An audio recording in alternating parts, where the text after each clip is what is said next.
I'll watch my language. Yeah. It's either I'll be but turn up that beats. Yeah. You know, I was sitting in the Arkansas meeting here yesterday, and I thought it was very interesting because someone made a motion that might cost the state a little more money. And 2 or 3 of the people from the state delegations, you know, stood up and said, well, what's that going to cost us? Do we have the money for that? I want you to bring those 2 or 3 people to the next national convention. It always seems like at the national convention, somebody will stand up and say, well, let's do this. You know, everyone knows everything's being cut, right? No one has any problem, though, with making a motion, let's put 5 more people on the payroll, let's do this, let's do that. You know, please, watch it a little bit next time at the convention, okay? We're trying to watch your dollars as best we can. We want you to help us. Now, having said that, what if at the next convention, someone says, let's reduce the dues to 30 cents. Yay, and everyone passes the dues to 30 cents. Mm-hmm. And then Cliff Guffey says, well, on 30 cents, we can't do any arbitration, so I stop all arbitrations. That son of a gun, Cliff Guffey, stopped all the arbitrations. No, who stopped all the arbitrations?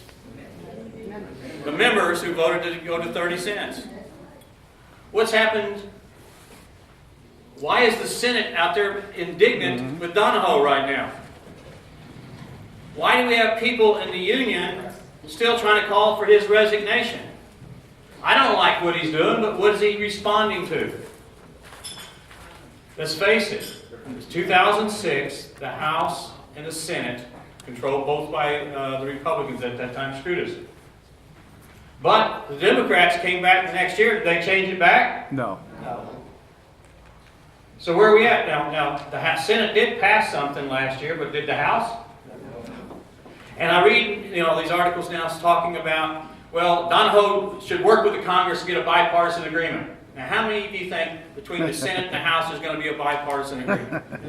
0. I think there's a slim chance.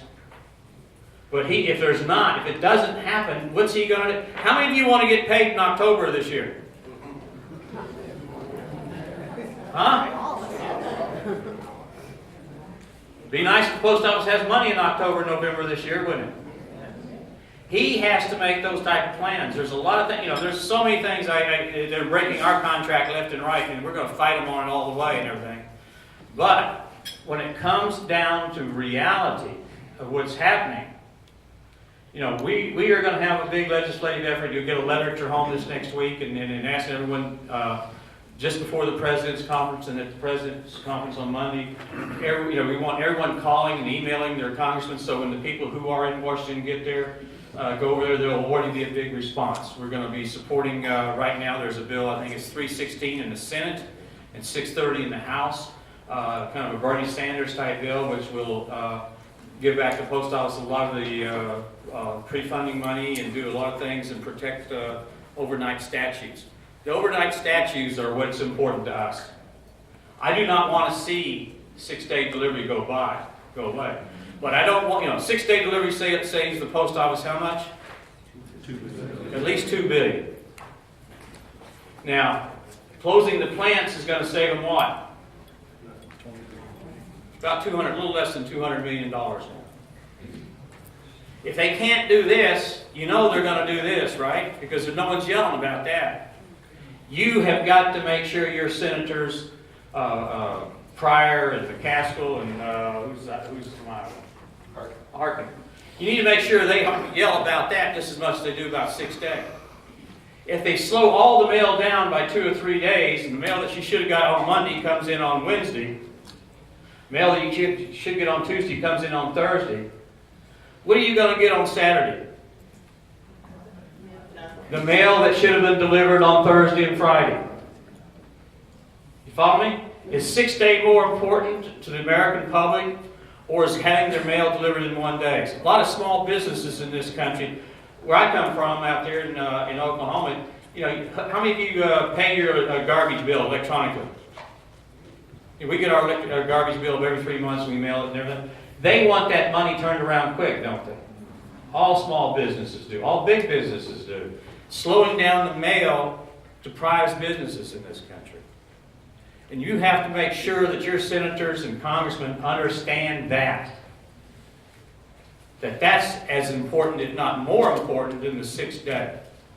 Not to say we want them to shut down 6th day, but they've got to understand having that quick turnaround of mail is what's important to most of the American public. And the polls have shown it over and over. Now, we get people get involved with these things that are going on with different groups out there besides the union. And they're really just helping the letter carriers make sure they get 6-day delivery. And if they keep 6-day delivery and nothing's done about the service standards, who gets hurt? You do. That's when they start closing more plants. That's when they start closing more stations and branches. We have to keep up the pressure from our side. And whether anyone likes it or not, there's probably a whole lot of the letter carriers out there that just soon have 5-day.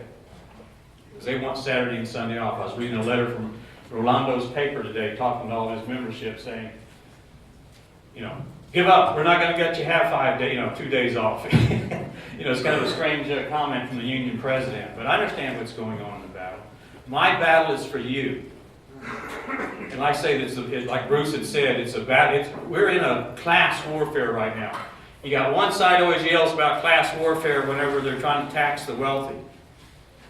But what's been going on in this country? You haven't really thought about what's been going on for the last 20 years in this country? Let me ask you something. Ronald Reagan and Clinton, Republican and Democrat, during their whole terms, what do you think the average return on big business was in this country? Big business usually thinks, hey, if they make more than what the interest, if they could take $1 billion and invest it, and it's invested at 6%, and they can get 8% by investing the money in a company and doing something, that's 2% profit. Well, through the whole Clinton and Reagan years, big business had 4% profit. They were tickled. How many of you right now would like to get 4% interest on your money and savings? Okay? Now, what's changed in the last 20 years? What do you think for the last 10 years since the Bush tax cuts, what do you think the big business, what type of rate of return do you think they've got? 16%. 16% during the time when interest rates are what? 0, 1%, that type of stuff. Who's getting a better deal here? Now, what's happened, with the monies in this country? People start talking about, well, what happened to the Roman dynasty and everything else and the welfare. They want to talk about the welfare state. Well, why did Rome become a welfare state? Because the wealthy ended up with all the money. There were no jobs. They didn't need to hire anybody. They had slaves. Where was the money circulating in that society? It wasn't there. What's happened in the last 20 years in this country for the very wealthy? Let's say starting out 15, 20, 30 years ago, they had 15% of the wealth in this country. Where's it gone? 80% now in the wealthiest people's pockets. To have a society that works, 80% of the money has to be circulating through society. You have to have money to go to the barber shop. The barber has the money to go to the grocery store. It circulates within society. And when people pull that money out and stop circulating it, that's when your nation starts having problems. That's where we are today, brothers and sisters. And these people, they've already got 80% of the money. Is that being taxed? Once you've got it, you're not earning anything, right? Just on the new earnings, they've raised the tax rates. So what's pulling money out to get them to spend it? I think it's amazing. They say, well, you cannot tax these people because they're the job creators. Government can't make jobs. Government can't make jobs. Only these people over here can make the jobs. For 14 years, they had all these tax breaks, right? More and more money was absorbed at the top. Now, when they got down to the election last time, the person who they said can't make jobs, they said, where's the jobs? Why didn't they look over here to these people who got 80% of the wealth in the country and say, why aren't you making jobs in this country? That was their whole plan, right? let's don't tax these people. Let's don't tax those people because they're going to create jobs. We had 14 years of that, or at least 12, 13 years of it. Did they create jobs? What happened in that same length of time? Same length of time. From here to here, that's what the income, gross, the equivalent income from working people was. It went down. Whole time, their productivity and wealth is going up. Working people's monies were going down. There are people out there who do not want to see the government work. Witness what the post office had an 80-something% approval rating. Congress has what? 15%. 15%. They didn't like that. Part of government is working. So let's destroy that and then get a benefit by destroying working people too at the same time. $60 billion comes into the post office. Actually, it's $104 billion that goes to the post office every year. People buying money orders and different things. That's a huge business. Huge business. You don't think there's not people out there that would like to get a hold of that and make $2 or $3 billion for their own pocket? What would they pay the workers? You know it. That's where this country's going, brothers and sisters. And it's not by accident, it's by design. You think anyone thinks they're, I don't think some of the senators were smart enough to come up with this stuff in 2006. There were these right-wing think tanks that sat back there and said, let's do this. Because there's no way, if we change the law where the post office cannot raise its rates, except to meet inflation, you think the post office has an easy time making budget when they cannot raise their rates above inflation? What happens when gas goes up 15 cents? That's well above inflation for the post office. They can't even raise their rates to cover their costs based on that law. Oh, and by the way, here's an extra $5.5 billion a year we want you to pay. Right? 5.5 billion times 6 years, $33 billion. That's the hole we dug. Solely because of those actions. Solely because that was by design. That is simple math. That was designed to hurt you and your families.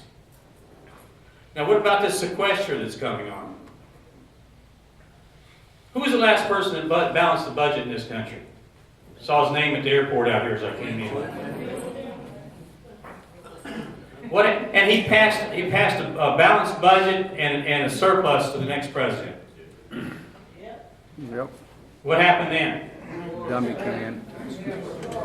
Start a few wars, let's don't put them on budget, let's say everything's fine, let's give those tax cuts to the wealthy and everything else. What happened then? Collapse. We're hurting. We're hurting.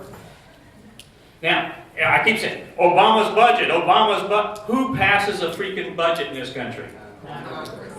Congress. Now, I don't care what anyone says. They can blame on individuals about where we are in this country with debt. Do I like us being in debt? No. Do I think the answer is to give the wealthiest people, change it from 80% to 90% of the wealth in this country? No. I think somehow it has to be redistributed in certain manners so that the wealthy maybe have a good share. Everyone in this country is not entitled to the same thing, don't get me wrong. But I firmly believe that every person who goes to work should be able to feed and clothe their children, house them in decent housing, and I'm not talking about 5-bedroom home, I'm just talking about being able to take care of their family. And we're at the point in this country where it just can't happen because the real wages of the workers are going down. I'd hate to be someone starting out in this country these days. Yeah. When I came out of the Marine Corps and joined to work at the post office, there was hope for a future. Real hope for the average working person. As this one group has decided to destroy unions and representative of working people, as I said, the monies that the real income of the working class in this country is going down, down, and down. That's sad. But it's only the people, the mass of the people, who can decide, hey, that's not right. They need to quit listening to some of this other stuff that's just, I shouldn't even get into some of this stuff because I'm from Oklahoma and I know what a lot of y'all feel like in this part of the country on different things. But,